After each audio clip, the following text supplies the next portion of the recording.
This isn't the weather channel. This is my channel. All right, let's talk about the gear here. Check out those geese over there. See them sitting over there? Just sitting on top of the ice. This is a 20-acre lake, and they're just sitting on top of the ice. Anyways, this is my 18-inch 6.5 Creedmoor, built by Chad Dixon at LRI. And we have a YHM Resonator up here on the front, Badger knob on the bolt. We got the Thermion XG50 with an ADM mount. It's in the gray bow Ridgeback stock because my Manners that was originally in is out getting drilled and tapped for an Arca Swiss plate. I'm getting an 8-inch Arca Swiss put down here because there was nothing there. I only had a Badger Picatinny up front, and I don't like mounting my tripods up that far. And I'm getting wore out with the clamp tripods. I hate anything that's clamp style. I can't stand it. It's just not quick enough for me. They're loud, and I just prefer Arca Swiss or Picatinny with really right stuff ball head here. This is a 700DX. I have another Arca Swiss from Vortex that we'll be talking about here pretty soon. I've been running it, but this is what I've been running, and this is what I was running in the video that I'm going to share with you guys. So that's the reason I have this whole setup here. So I know some guys are looking at this and they're like, oh man, I'm throwing a fit because I see an AR mount on your bolt gun. Well, I'm going to explain to you guys why I have this AR mount on my bolt action. One, I run different platforms. This has been on my 7.62x39, my 308, and this bolt gun. If I put rings on here and I try switching it on different platforms, my zero is not going to be good, even if I save the profile in my scope. Running these ADM mounts with the quick levers, it's just easier for me to take it off and put it on another rig and save the profiles and still have my zero really good. Another thing is it helps me raise the scope up a lot higher. Yes, I can run taller rings and it looks stupid. I just rather stay with the ADM mount and get me up higher away from the suppressor. So many people throw a fit when they see these setups like this and think that they're thinking day optics, and you can't do that at night. The lower I get to the barrel, the worse the bloom I'm going to pick up off the suppressor, and you're actually going to see it in this video that I'm going to share with you guys. Every time I shoot, once I get to that second and third round, you're going to see that bloom pick up down the bottom. And the higher up I go, the better it gets. But this is as high as I want to go. And I'm comfortable with it, and it doesn't really bother me when it comes to shooting. But just remember, if you want to run a bolt gun at nighttime and you run low rings, you're going to have hell if you're running a suppressor. It will take up a huge portion of your screen. So that's why I'm running an ADM mount on my bolt action. I'm running 6.5 Creedmoor ammunition from Grindhard Ammunition. It's 122 grain. Absolutely love it. I understand a lot of folks are not big fans of bolt guns, but I can tell you right now, with the ammo shortage that's going on right now, you're going to see a lot of people going over to bolt guns just to try to conserve ammo. I'm a big fan of the ARs. It's obvious, but they have their place. And I've been trying to do my best to be just a little bit more efficient with my shooting. And the only way that I feel like I can get that done and get it done properly is with a bolt gun. So I've been running my bolt gun a lot lately, and I talked about this Thermion XG about 4 months ago here on the YouTube channel, which means I have about 4 months worth of footage hunting with the Thermion XG50 that I haven't even shared with you guys. I've been sharing it like crazy over on IG, but I haven't shared it over here on YouTube. So I want to share some of that footage with you guys. You're going to see it. You're going to see the Thermion XG on my AR-10. The only way you're going to be able to tell the difference is with the shooting. You'll hear that I'm running semi-automatic, or you will hear the bolt working. Oh, I love this bolt, man. I could literally run this thing with one finger. It's just ridiculous. It's like butter. And you will hear the action being worked on the bolt gun. That way you'll know which one I'm running, you know. Some pretty cool shooting. There's definitely some cool shooting in there. And I give all the credit to the setup, you know. It's not me. I couldn't have done it free-handed. You know, once you're on a setup like this and these animals are running, it's so easy to be patient and make that round count. If you guys hunt birds, if anybody here hunts birds and you know how to lead on a bird, I promise you, if you do this enough, you will be able to lead on these animals just like I do. I'm not perfect every single time, but whenever I do connect, I just get all jittery inside. I get all pumped up when I pull those shots off. But I'm going to share some of that footage with you guys. There's going to be some coyotes and some pigs. There's one that you guys are going to see. It was a coyote. It was a crazy night. I came out one night, wasn't even calling, and I seen 6 coyotes on the way down to the pasture that I was looking for coyotes. And I'm watching these 3 coyotes working the fence line, and they completely disappeared. Never came back out. They knew I was there. The winds were coming out of the north, and they were south of me.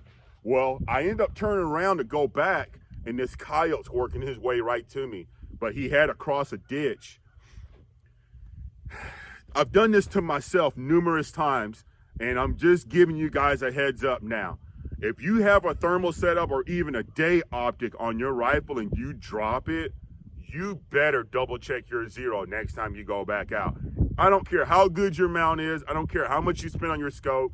I don't care what kind of setup you have. Please double check your zero because you're about to see it.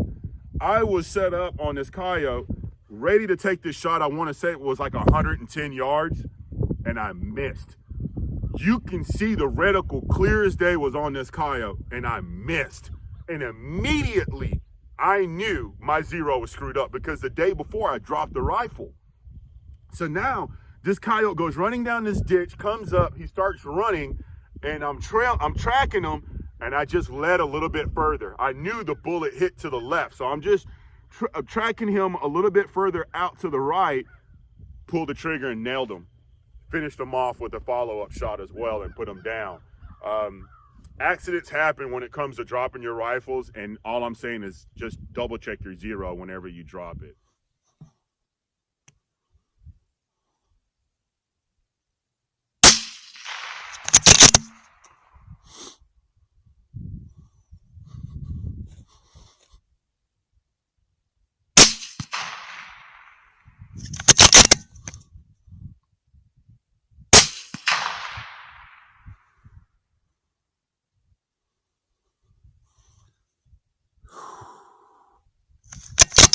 Not sure what's going on with my zero.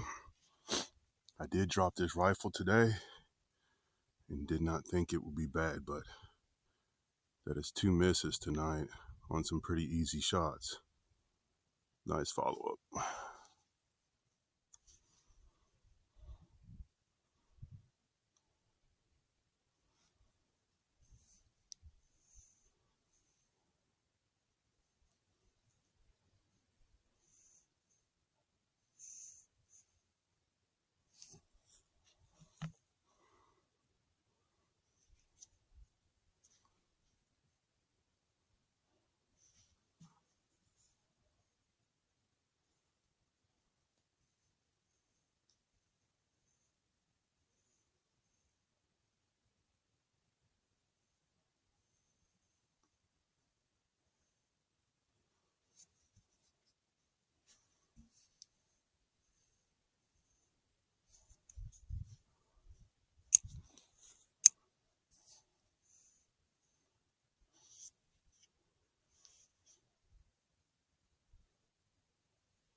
There I go again. What's going on with this gun? I'm glad your gun's working. There he is. What is it? Yo, he's on that. He's on the other dam. He's right there at the bottom of it. He's on the other dam, the other pond. Yeah, I need to get him. Okay, I'm taking him. I'm about to take him.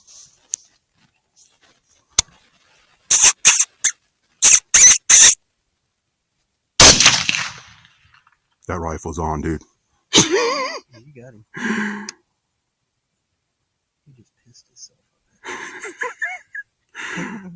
I was so worried about my zero tonight, man. I was looking at this spot up here close. I don't know. It's probably a rock. Yeah, he was on the other side of the dam over here. Yeah, and you spotted him. And I lost him. He bounced from over here to over there. Unbelievable.